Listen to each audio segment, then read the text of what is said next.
Shalom saudaraku, senang sekali bisa berjumpa dengan Anda pada hari ini dan saya percaya setiap orang yang membuka hati untuk kebenaran firman, dia akan diberkati oleh Tuhan. Hari ini saya akan menyampaikan firman dengan judul Bangkit dari Kekecewaan. Saya ingin bacakan firman Tuhan dari Yohanes 20 ayat 24 sampai 29, demikian bunyinya.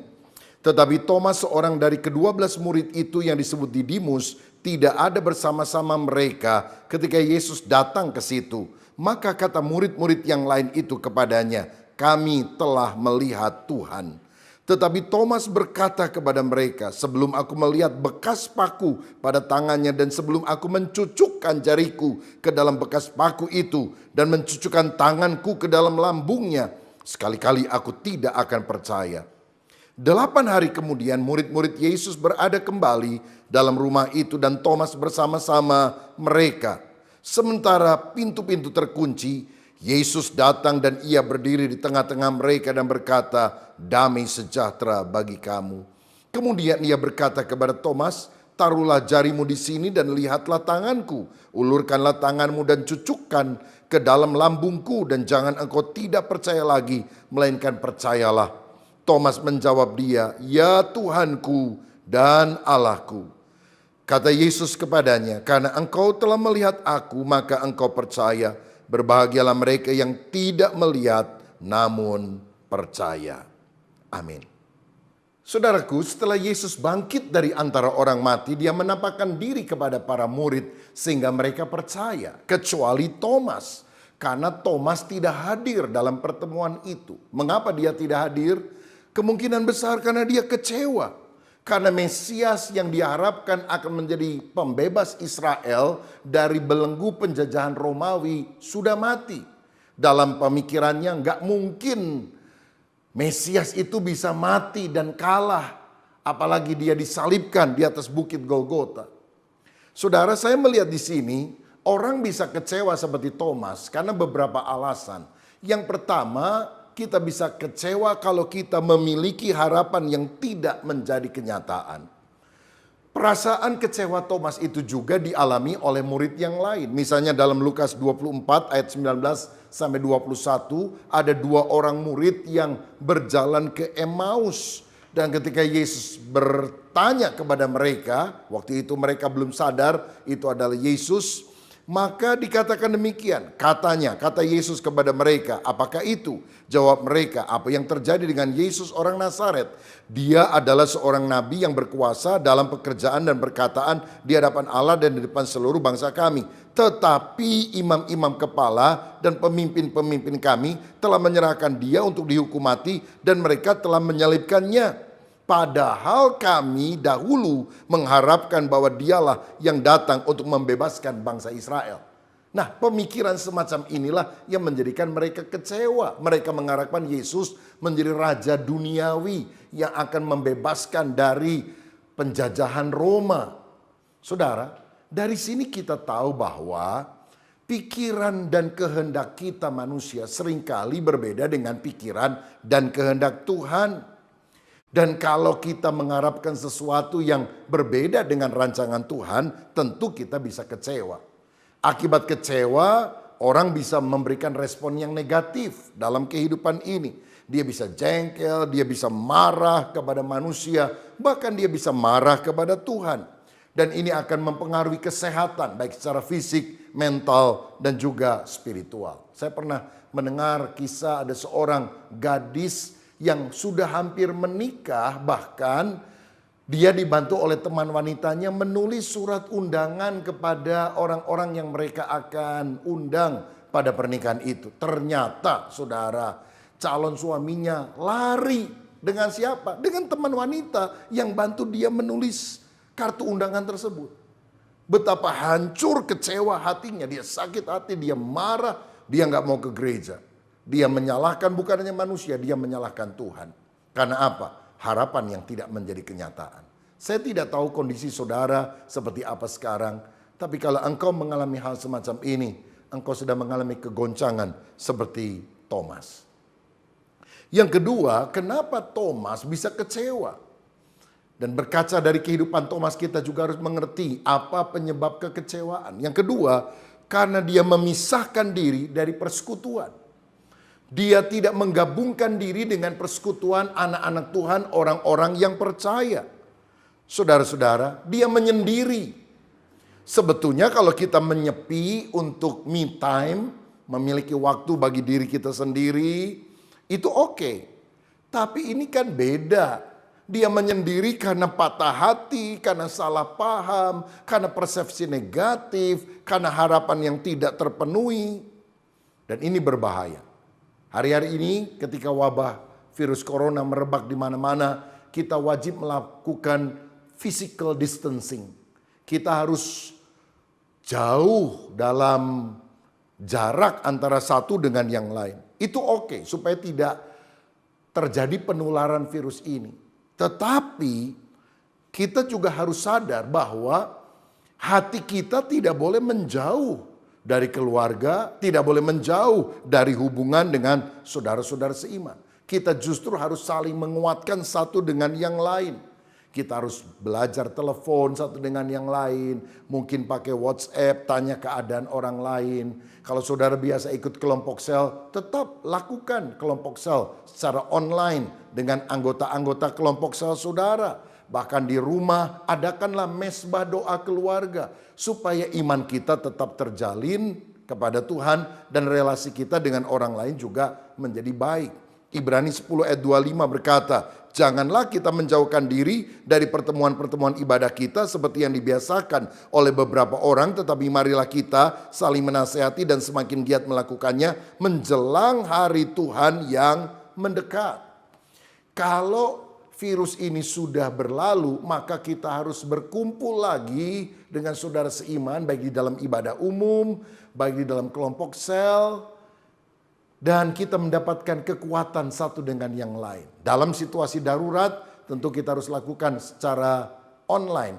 Tetapi yang jelas, jangan ada jarak antara kita dengan Tuhan ataupun kasih kepada sesama menjadi tawar. Yang ketiga, mengapa Thomas dan orang banyak bisa kecewa? Pertama, karena memiliki harapan yang tidak menjadi kenyataan. Yang kedua, karena memisahkan diri dari persekutuan orang percaya. Dan yang ketiga, karena Thomas menuntut bukti. Lihat dulu baru percaya. Mestinya sebagai anak Tuhan, kita ini percaya dulu baru melihat. Percayalah kepadaku, kata Tuhan, maka engkau akan melihat kemuliaan Allah. Nah saudara-saudara, seringkali dalam kesulitan kita bertanya, why me Lord? Kenapa mesti saya yang mengalami hal ini? Kenapa orang tua saya mati karena COVID-19?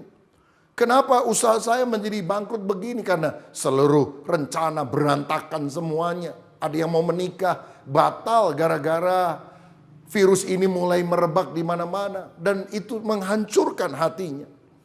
Dan seringkali dalam situasi semacam ini kita berkata, Tuhan jelaskan mengapa engkau melakukan ini kepada saya. Nah sebetulnya sikap demikian adalah sikap arogan. Tuhan adalah Allah yang berdaulat. Yang ketika bekerja, bertindak, dia tidak perlu minta persetujuan kita. Atau bahkan dia tidak perlu menjelaskan kenapa hal itu dia kerjakan. Ingatlah saudara, kalau kita menuntut Tuhan berkata, ayo jelaskan. Seakan-akan kita menarik Tuhan turun dari sorga, mendudukkan di kursi pesakitan, narapidana. Dan kemudian kita menghakimi dia. Ayo jelaskan, kenapa kamu lakukan ini kepada saya? Siapa kita? Kita manusia yang terbatas. Dia melakukan apa saja menurut maunya. Ingat ini saudara. Kita tidak hidup dari penjelasannya Tuhan. Tapi kita hidup dari janjinya Tuhan. Sebab walaupun dijelaskan seringkali kita tidak mengerti. Atau bahkan tidak mau ngerti. Tapi percayalah Tuhan berjanji bahwa masa depan untuk kita adalah masa depan yang penuh dengan harapan. Pencobaan yang kita alami adalah pencobaan biasa yang tidak melebihi kekuatan kita. Dia akan memberikan jalan keluar supaya kita bisa mengatasi semuanya itu. Saudara-saudara, mari kita belajar untuk percaya janji Tuhan, kemuliaan Tuhan, kemenangan. Jangan lihat masalah ini. Aduh, ini masalah sampai kapan ya berakhir? Kita tidak tahu, tapi Tuhan tahu. Karena semua pergumulan pasti ada batas waktunya. This too shall pass. Semua ini akan berlalu. Percaya saja. Kita juga kan gak pernah lihat sorga. Apa saudara akan bilang, karena saya gak pernah lihat sorga, saya gak percaya sorga ada. Bukankah kita walaupun belum melihat sorga, percaya apa yang dikatakan oleh firman Tuhan? Kita harus yakin Allah itu di dalam segala pergumulan kita adalah Allah yang berhikmat. Dia tahu apa yang dia lakukan.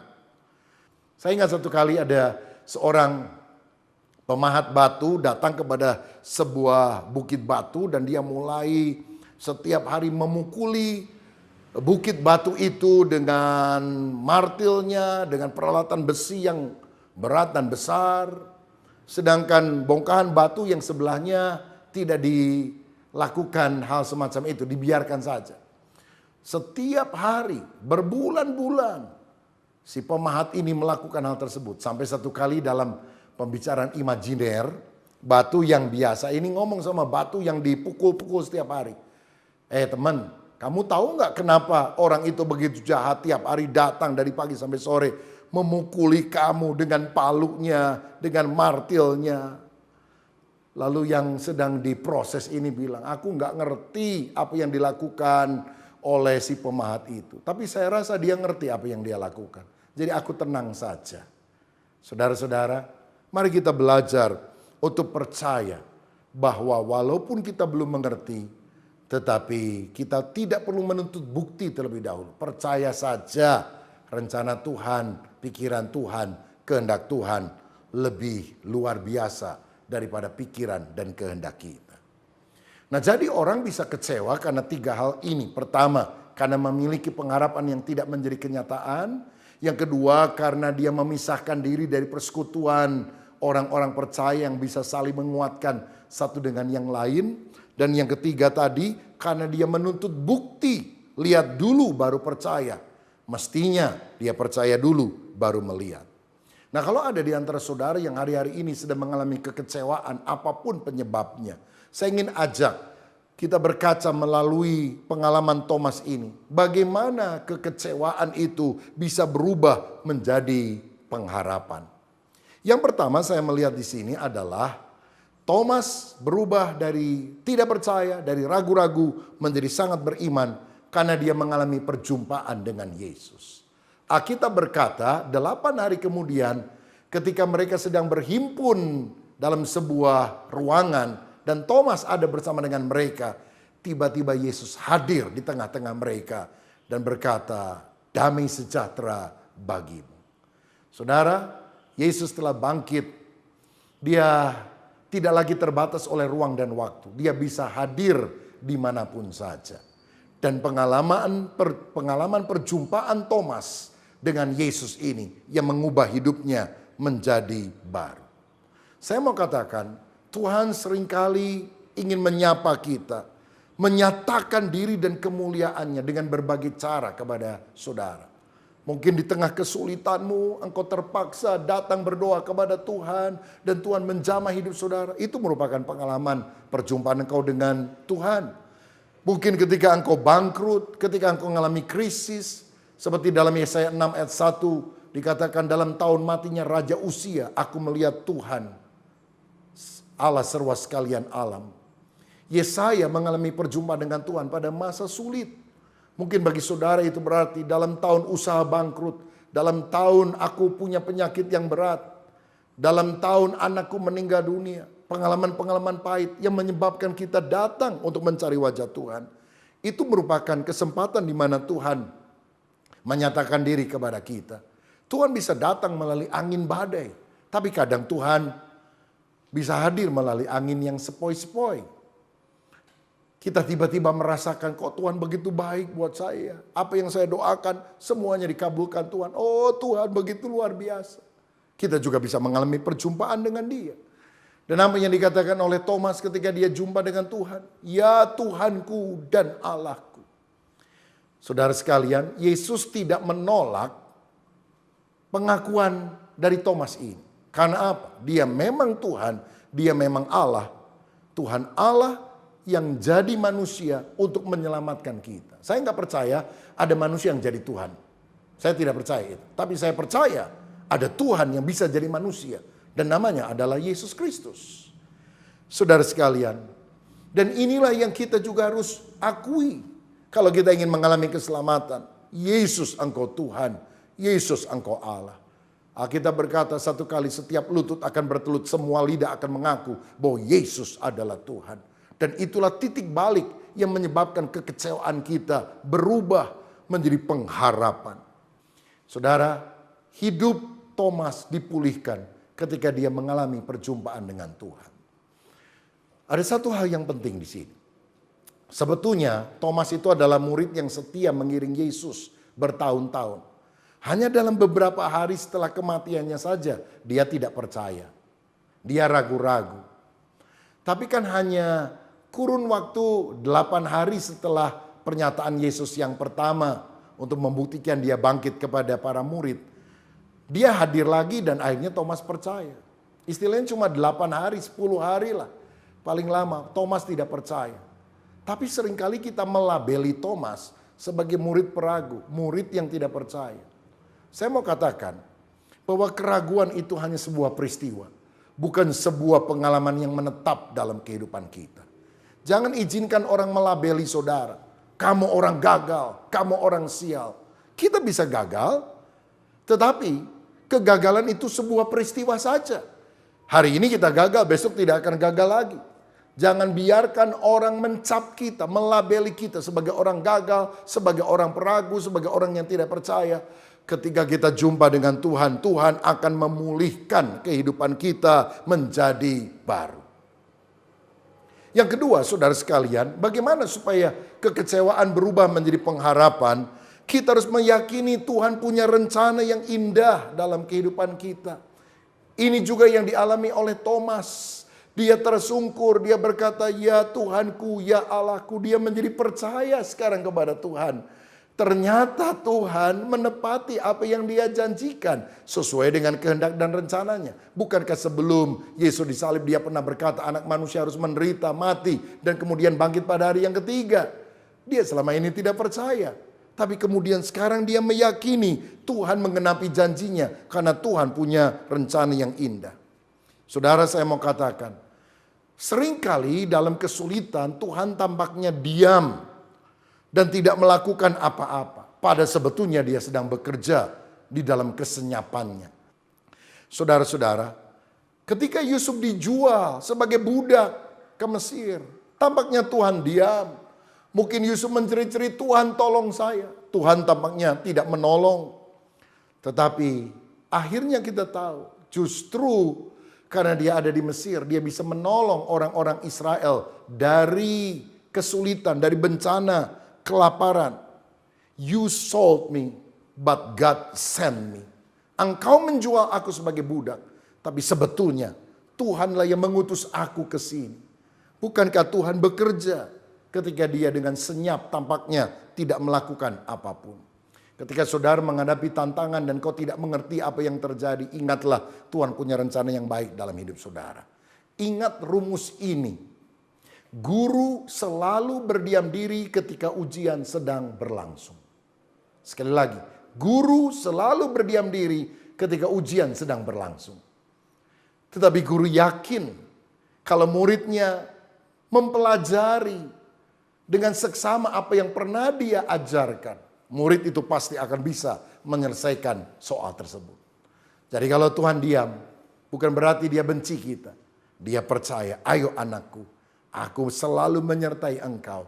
Kamu pasti bisa menyelesaikan semua masalah ini. Saudara-saudara, jadi kalau kita hari-hari ini mengalami kesulitan dalam kehidupan kita, seperti Thomas yang kecewa, seperti Yusuf yang menjerit, kenapa Tuhan tidak tolong saya? Percayalah, sebetulnya rancangan Tuhan adalah rancangan yang sangat indah. Dalam Roma 8 ayat 28 dan 29 firman berkata, kita tahu sekarang bahwa Allah turut bekerja dalam segala sesuatu untuk mendatangkan kebaikan bagi mereka yang mengasihi Dia, yaitu bagi mereka yang terpanggil sesuai dengan rencana Allah. Tuhan bekerja untuk mendatangkan kebaikan. Tapi kebaikan di sini jangan diartikan sebagai kenyamanan, rumah besar, mobil mewah, kekayaan, kemakmuran yang luar biasa. Bukan demikian. Yang dimaksudkan kebaikan di sini langsung dijelaskan oleh ayat berikutnya, ayat 29. Sebab semua orang yang dipilihnya dari semula, mereka juga ditentukannya dari semula untuk menjadi serupa dengan gambaran anaknya, supaya ia anaknya itu menjadi yang sulung di antara banyak saudara. Apa kebaikan yang Tuhan maksudkan? Supaya karakter kita menjadi serupa seperti Yesus. Jadi yang Tuhan ingin bukan rumahmu yang tambah baik, tapi pribadimu yang lebih baik. Bukan mobilmu yang tambah baik, tapi karaktermu yang bertambah baik. Karir akan berakhir di lubang kubur, tapi karakter akan kita bawa di dalam kekekalan. Jadi kesulitan merupakan proses Tuhan untuk menyebabkan kita memiliki karakter ilahi. Saudara sekalian, Ayub pernah berkata, sebab Tuhan tahu jalan hidupku, seandainya ia menguji aku akan timbul seperti emas. Tahukah saudara, seorang pandai emas, untuk memisahkan emas itu menjadi murni, terpisah dari perak, terpisah dari perunggu, maka dia harus menambahkan satu cairan yang namanya flux. Dan kemudian dia harus panaskan sampai semuanya terpisah dan hanya sisanya emas murni. Berapa derajat Celcius panas yang harus dicapai supaya emas itu benar-benar dimurnikan? Bukan 100 derajat Celcius. Itu membuat air jadi panas, tapi emas belum murni. Tahukah saudara? Bukan 100 derajat, bukan 1000 derajat, tapi 1064 derajat Celcius. Dan kalau sudah mencapai titik pemurnian tersebut, pasti apinya akan dimatikan. Setiap masalah akan punya batas waktu.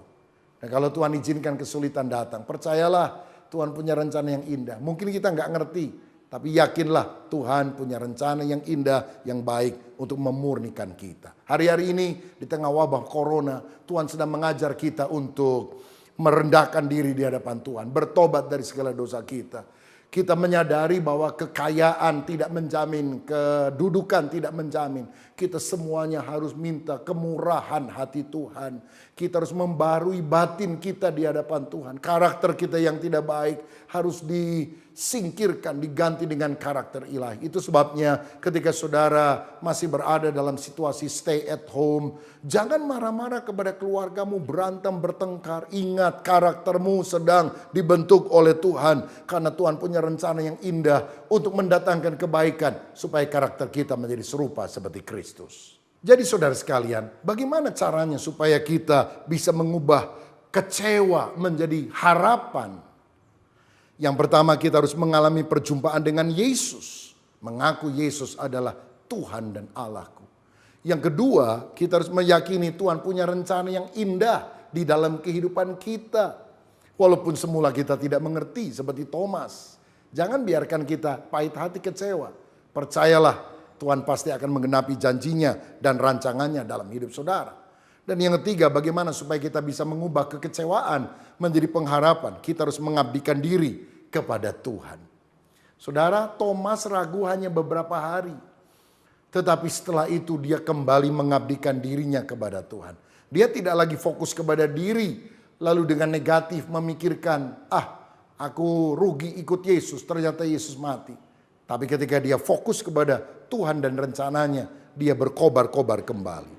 Alkitab mencatat bahwa Thomas mengikut Yesus dengan setia sampai selama-lamanya, seumur hidupnya. Kisah Rasul 1 ayat 13 dan 14 menunjukkan bahwa Thomas ikut berdoa, bertekun dengan 120 orang murid di loteng Yerusalem. Saudara-saudara, kalau kita sungguh-sungguh ingin kuat di dalam Tuhan, mengubah kekecewaan menjadi pengharapan, tekunlah berdoa, tekunlah menanti-nantikan Tuhan, seperti yang juga dilakukan oleh Thomas. Thomas juga kemudian penuh dengan Roh Kudus, karena ketika 120 murid berhimpun di loteng Yerusalem, di sana ada 11 murid, minus Yudas Iskariot yang sudah mati bunuh diri. Dan kemudian dilakukan undian, dan akhirnya ada yang dipilih menggantikan Yudas, namanya adalah Matias. Sehingga genap 12 orang murid Yesus kembali. Berarti Thomas ada di situ. Dan Thomas pun penuh dengan Roh Kudus.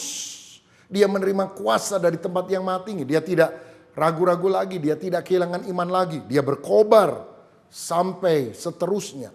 Bahkan kemudian Thomas dan teman-temannya bersaksi, melayani, memberitakan Injil, mentobatkan orang-orang, membaptis orang-orang. Dari mana saya tahu? Karena Kisah Rasul 2 ayat 14 berkata demikian. Maka bangkitlah Petrus berdiri dengan ke-11 rasul itu. Berarti termasuk Thomas di dalamnya. Dan dengan suara nyaring ia berkata kepada mereka, "Hai kamu orang-orang Yahudi dan kamu semua orang yang tinggal di Yerusalem, ketahuilah dan camkanlah perkataanku ini."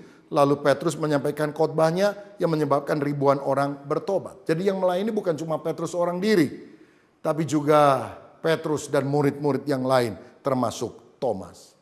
Sejarah kemudian mencatat Thomas melakukan pelayanan. Dia pergi ke daerah Babilonia, Irak sekarang, kemudian ke Persia, Iran sekarang, dan kemudian dia pergi ke tempat yang lebih jauh, yaitu ke India. Dia mendirikan gereja yang sampai sekarang disebut sebagai Mar Thoma, gereja yang didirikan oleh Thomas. Dia menginjil dari tahun 58 sampai 72 Masehi. Dan akhirnya dia ditangkap orang dan dia dibunuh menjadi martir, mati syahid, dan dimakamkan di kota yang sekarang disebut Madras di India. Dia tidak pernah ragu lagi, dia tidak pernah menyangkal Tuhan karena dia mengabdikan diri kepada Tuhan. Saudara, kalau kita tidak mau kecewa dalam hidup ini, jangan berfokus kepada diri. Kalau saudara cuma lihat diri, engkau kecewa. Aduh, kenapa begini, kenapa begitu. Engkau fokus kepada Tuhan dan rencananya. Engkau fokus kepada orang lain untuk membantu menolong mereka. Saudara akan berkobar-kobar. Kadang-kadang ada orang ngomel gini, "Aduh, kenapa ya Tuhan itu mengecewakan saya? Rumah saya kok jelek ya?" Tahukah saudara, ada orang yang gak punya rumah. Seharusnya saudara bersyukur walaupun rumahmu engkau katakan jelek. Kenapa ya istriku ini tidak lemah lembut, cerewetnya minta ampun. Apa Tuhan salah kasih jodoh buat saya? Saudara, bersyukur engkau masih punya istri. Ada orang yang tidak pernah punya istri sepanjang hidupnya. "Aduh, anak saya kok nakal ya." Bersyukur saudara punya anak. Ada orang sudah menikah puluhan tahun tidak punya anak. Setiap orang itu punya pergumulannya masing-masing. Yang penting adalah respons kita. Jangan kita kecewa karena melihat pada diri. Tapi lihat rencana Tuhan. Lihat kebutuhan orang lain. Ada orang yang tidak punya anak, tapi dia punya banyak anak-anak rohani. Dia bisa melayani orang-orang. Karena apa? Dia fokus, dia tidak punya anak jasmania. Tapi dia bisa mendedikasikan hidup suami dan istri untuk Tuhan. Bukankah ini adalah orang yang tetap optimis. Tidak melihat diri dan menjadi kecewa. Tetapi melihat Tuhan dan rancangannya yang sangat luar biasa. Saudara, Tuhan yang memulihkan keadaan Thomas adalah Tuhan yang bisa memulihkan keadaan saudara. Bangkitlah dari kekecewaan. Percayalah, Tuhan punya rencana yang lebih baik, lebih besar dalam kehidupan kita. Dan kalau kita sungguh-sungguh fokus kepada Tuhan, bukan fokus pada diri, kita akan selalu memiliki iman yang teguh. Alamilah perjumpaan dengan Tuhan setiap saat. Naikkanlah doa pujian penyembahan saat teduh, agar engkau mengalami perjumpaan dengan Tuhan setiap hari dalam kehidupanmu. Dan hidupmu akan dikuatkan oleh Tuhan. Tuhan Yesus memberkati. Amin. Jemaat yang dikasihi Tuhan, mari kita tundukkan kepala, kita mau berdoa. Bapa Surgawi, terima kasih untuk firman-Mu. Engkau bisa memulihkan kehidupan murid-Mu yang kecewa dalam kehidupan. Karena apa yang diharapkan tidak menjadi kenyataan. Tapi ketika kami sadar bahwa rancangan Tuhan lebih baik dari rancangan kami akan bersyukur kepadamu. Teguhkan setiap anak-anak-Mu yang hari-hari ini sedang mengalami pergumulan apapun tantangannya. Dalam nama Yesus, Engkau memberikan jamahan dalam hidup kami. Sehingga kami mengerti rencana Tuhan dan selalu berkemenangan. Di dalam nama Tuhan Yesus. Amin.